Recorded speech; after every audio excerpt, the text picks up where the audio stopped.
नमस्कार दोस्तों, स्वागत है आपका हमारे YouTube चैनल V2 नर्सिंग पे। दोस्तों ये वीडियो हम आप लोगों के लिए बना रहे हैं जो कि एक न्यू वैकेंसी का है।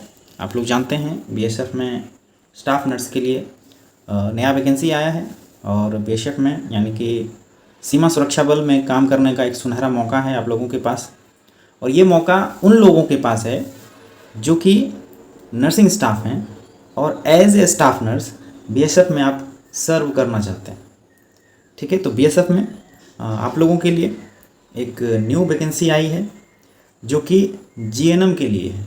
ठीक है, डिप्लोमा वाले जो GNM होल्डर हैं उनके लिए बेहतरीन मौका है सीमा सुरक्षा बल में काम करने का। इसका क्या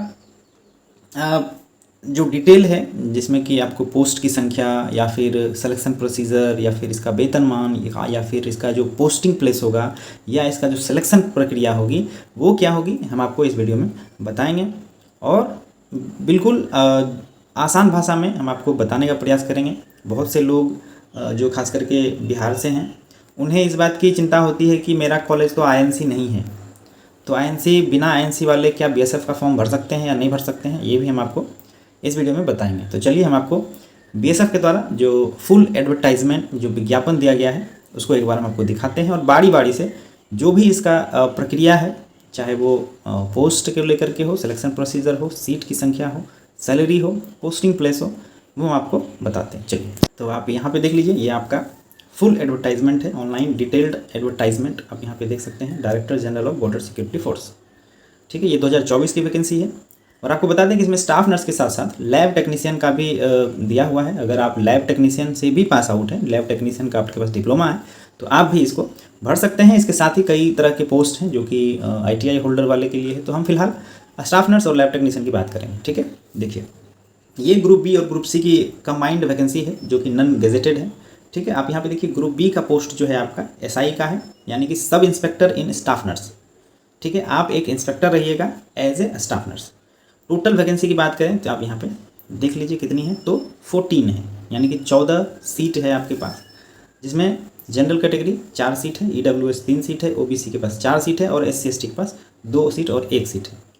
इसमें इंक्लूडिंग है 10% of vacancies for ex serviceman. Ex serviceman वो होते हैं जो रिटायर्ड सर्विस से रिटायर्ड होकर के अगर वो चाहते हैं कि हम BSF में एज ए स्टाफ नर्स काम करें तो उनके लिए 10% यानी कि 14 का 10% यानी कि 1 सीट जो है, 1 से ज़्यादा उनको दिया जाएगा।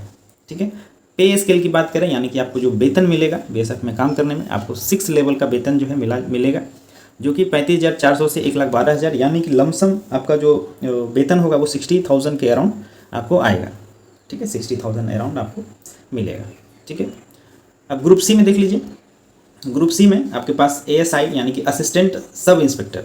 ठीक है, असिस्टेंट सब इंस्पेक्टर जो कि इंस्पेक्टर से जो SI से थोड़ा सा नीचे का पोस्ट है, उसके लिए लैब टेक्नीशियन का पोस्ट है। ठीक है, यहाँ पे देख लीजिए जो कि टोटल 38 सीट है लैब टेक्नीशियन के लिए। तो स्टाफ नर्स से ज़्यादा सीटें जो है लैब टेक्नीशियन को दिया हुआ है और 10% एक्स सर्विसमैन का है और इनका जो लेवल है वो 5 है। ठीक है, लेवल 5 का इसको वेतन मिलेगा, अराउंड 50,000 के आसपास इनको सैलरी दी जाएगी। ठीक है, बाकी फिजियोथेरेपिस्ट के लिए भी है, फिजियोथेरेपिस्ट को भी सेम वेतनमान में बहाली की जाएगी।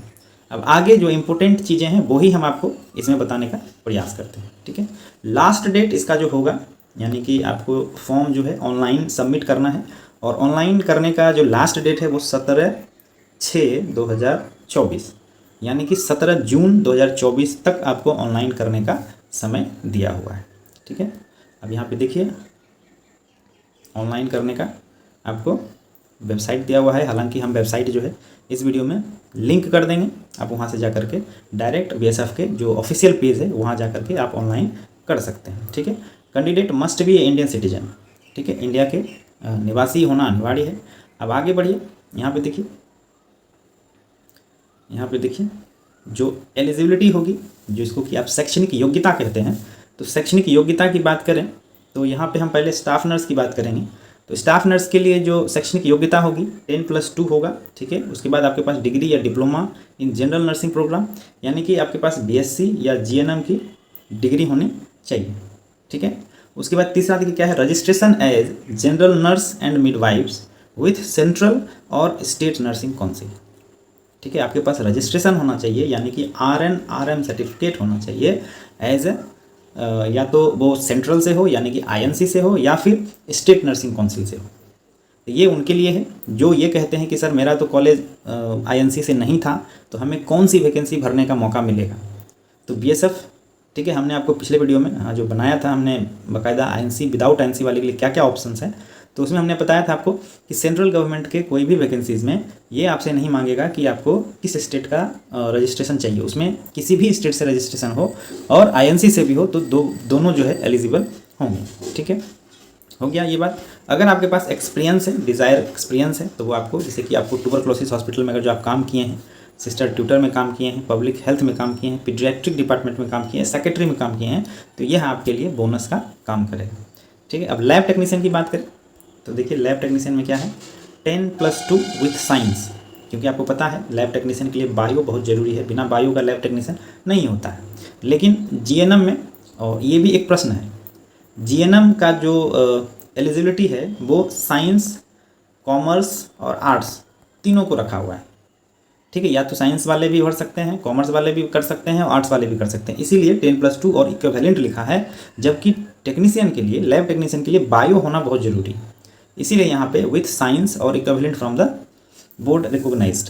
डिप्लोमा चाहिए मेडिकल लेबोरेटरी में, यानी कि उसको क्या बोलते हैं, DMLT। DMLT का आपके पास सर्टिफिकेट होना चाहिए। ठीक है, चलिए आगे बात करते हैं एज लिमिट की।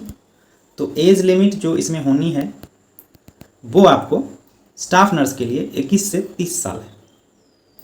ठीक है, हम आपको बताएंगे कि इसमें कितने चांसेस हैं आपका सिलेक्शन का। ठीक है, क्योंकि इसका जो पैरामीटर है, जो इसका पैरामीटर होते हैं BSF के, वो बहुत कम लोग ही इसको फुलफ़िल कर पाते हैं। चाहे फॉर्म कितना भी गिरे, लेकिन मुश्किल से 100 में 20% लोग ही इसके क्राइटेरिया को फुलफ़िल कर पाते हैं, जो इसका एग्ज़ाम देने के बाद फाइनल सिलेक्शन में जाते हैं। ठीक है, तो अगर आपका हेल्थ अच्छा है, अगर आप GNM या BSc किए हुए हैं, अगर आप एग्ज़ाम क्वालिफाई करने में सक्षम हैं, तो आपकी सिलेक्शन पक्की है। ठीक है, हम आपको बताएंगे इसके लिए डिटेल से, आप यहाँ पे चलिए। और जो एक्स सर्विसमैन है उसके लिए एज रिलैक्सेशन जो है दिया हुआ है, आप देख लीजिए। UR के लिए 3 साल, OBC के लिए 6 साल, SC/ST के लिए 8 साल। ठीक है, अब चलिए आगे।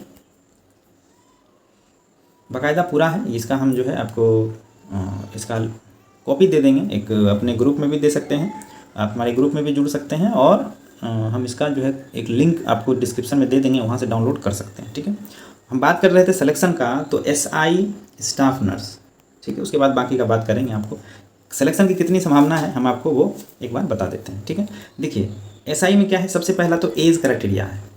एज क्राइटेरिया बहुत ज़रूरी है, 21 साल से 30 साल। ठीक है, पहले तो ये एक जो है पैरामीटर हो गया। दूसरा पैरामीटर है कि आपको नर्स होना चाहिए, उसके साथ साथ आपका फिज़िकल जो असेसमेंट होगा वो फिज़िकल असेसमेंट भी आपका अच्छा होना चाहिए। समझ रहे हैं? और आप सोचिए कि जो नर्सिंग है वो फिज़िकल हेल्थ से, यानी फिज़िकल फिटनेस से, दोनों का मैचिंग मुश्किल है। तो ऐसे लोग जो नर्स भी हैं, 21 से 30 साल के भी हैं, और वो फिज़िकली फिट भी हैं, तो उसकी सिलेक्शन की जो संभावना होगी वो 100% होगी। क्यों हम ऐसा कह रहे हैं? क्योंकि आपको एग्ज़ाम तो देना ही है नर्सिंग का क्वेश्चन सॉल्व करना है। उसके बाद ये फर्स्ट स्टेज का एग्ज़ाम है। आपका एग्ज़ाम जो होगा नर्सिंग का वो फर्स्ट स्टेज है। सेकेंड स्टेज में आपको फिज़िकल देना पड़ेगा। दूसरी बात, आपका क्राइटेरिया देखिए, आपकी हाइट भी होनी चाहिए। मेल का 165, फीमेल का 150। चेस्ट जो है 76 फॉर मेल, यानी कि जो सिलेक्शन प्रोसीजर BSF में जनरल ड्यूटी के लिए होते हैं वो सेम आपको इसमें भी करना पड़ेगा। बस आप एक नर्स के रूप में काम करिएगा, तो नर्स का डिप्लोमा या डिग्री होना आपके लिए एक बेनिफिट है। ठीक है, जो भी सिलेक्शन होता है जनरल ड्यूटी के लिए, BSF का जो जनरल ड्यूटी होता है, बिल्कुल पूरी जो फिजिकल असेसमेंट होते हैं बिल्कुल कंप्लीट होना चाहिए। उसके लिए हाइट हो गया, वेट हो गया, चेस्ट हो गया, उसके बाद देखिए आई साइट हो गया, उसके बाद आपका रनिंग हो गया, ये सारे चीज़ 7 मिनट में 1.5 किलोमीटर आपको हम दिखाते हैं। देखिए यहाँ पे क्या लिखा हुआ है, must qualify the physical standard test, physical efficiency test और रिटन टेस्ट। 3 पैरामीटर होंगे, यानी कि 3 इसमें कह सकते हैं, लेकिन 2 ही स्टेज होते हैं एग्जाम के इसमें। पहला रिटर्न हो जाएगा और दूसरा फिजिकल हो जाएगा। ठीक है, टैटू वगैरह जो है आपको जो आर्मी में जो नियम होते हैं टैटू के, वो आपको यहाँ पे भी आपको देखने को मिलेगा। ठीक है, आप यहाँ पे देखिए सिलेक्शन प्रोसीजर हम आपको एक बार समझा देते हैं। यहाँ पे देखिए selection procedure, first phase examination, return examination. ठीक है, रिटर्न एग्जामिनेशन पहला फेज होगा, जिसमें आपको यहाँ पे देखिए सिलेबस भी दिया हुआ बाकायदा। 100 नंबर का एग्ज़ाम होगा, जिसमें से पार्ट 1, पार्ट 2 और पार्ट 3 3 हिस्सों में क्वेश्चन आपको मिलेंगे। ठीक है, यानी 100 क्वेश्चन में 3 हिस्से बांट के दिए जाएंगे, जिसमें कि जनरल नॉलेज और न्यूमेरिकल एप्टीट्यूड, यानी कि जनरल नॉलेज जीके और रीजनिंग 25 मार्क्स के होंगे, ह्यूमन एनाटॉमी फिजियोलॉजी 25 मार्क्स के होंगे, और बाकी में देखिए medical, surgical, health, illness, nursing care, pregnancy, labour, midwifery से आपको 50 क्वेश्चन होंगे। ठीक है, इसी से आपको क्वेश्चन आएंगे। पहला लेवल पार करने के बाद अब लैब टेक्नीशियन का भी देख लीजिए, यहाँ पे दिया हुआ है। ठीक है, बायोकेमिस्ट्री, माइक्रोबायोलॉजी, हेमेटोलॉजी। ठीक है, ये सारा आपका सिलेबस है। फर्स्ट फेज़ का एग्ज़ाम पास करने के बाद आपका सेकेंड स्टेज का फिजिकल होगा। देखिए क्वालिफाइंग मार्क्स दिया हुआ है, जनरल, ओबीसी और ईडब्ल्यूएस का 45% मिनिमम आपको लाने होंगे। 45% लाने के बाद ही आपको इंटरटेन किया जाएगा। अगर 45 से नीचे जाते हैं तो आपको इंटरटेन नहीं किया जाएगा। ठीक है, अब यहाँ पे देखिए सेकेंड फेज़ आता है। आपका जो एग्ज़ाम होगा वो ऑनलाइन नहीं होगा, OMR बेस पे होगा। ठीक है, यानी कि ऑफलाइन एग्ज़ाम होगा। ठीक है, ऑफलाइन एग्ज़ाम पे ही आपको दिया जाएगा। उसके बाद आगे बढ़िए, देखिए सेकेंड फेज़ हो गया। सक्सेसफुली फर्स्ट फेज़ का एग्ज़ाम के बाद आपको फिजिकल स्टैंडर्ड टेस्ट के लिए बुलाया जाएगा, जो कि सेकेंड फेज़ का एग्ज़ाम होगा, जिसमें आप देख लीजिए सेकेंड फेज़ में क्या होता है। सेकेंड फिजिकल स्टैंडर्ड तो हर एक पोस्ट के लिए, SI के लिए, लैब टेक्नीशियन के लिए, फिजियोथेरेपिस्ट के लिए, सबके लिए स्टैंडर्ड होना जरूरी है। यानी कि आपका हाइट, आपका चेस्ट, आपका वेट, आपका आई साइट, ठीक है, ये सारा जो है स्टैंडर्ड कहलाता है। जबकि फिजिकल टेस्ट जो होता है, एफिशिएंसी टेस्ट में आप यहाँ पे देखिए रनिंग हो गया 1.5 किलोमीटर, यानी कि 1600 मीटर जो है 7 मिनट में लड़कों को, यानी मेल को, फीमेल को 5 मिनट में 800 metre. Long jump 11 feet 3 chance, 8 feet 3 chance, high jump 3.5 feet 3 chance और 2.5 फीट 3 चांस। ये एफिशिएंसी टेस्ट है। तो आप सोचिए कि अगर आपके पास नर्सिंग की डिग्री है और इतना सारा क्राइटेरिया को फुलफिल करने के बाद आप BSF में काम कर सकते हैं। ठीक है, तो जो नर्सिंग है, फिजिकल फिट हैं, वो इसमें आसानी से जो है आपका सिलेक्शन इसमें हो जाएगा, क्योंकि बहुत कम लोग होंगे इसमें जो इस क्राइटेरिया को, जो पैरामीटर है BSF का, वो पूरा कर सकें। ठीक है, तो अब इसमें कुछ ऐसा जानने के लिए नहीं है, हमने आपको सिलेबस भी दे दिया। सिलेक्शन प्रोसीजर आप देख लिए हैं। पहला रिटर्न एग्ज़ाम, उसके बाद आपका PST, PET, उसके बाद मेडिकल।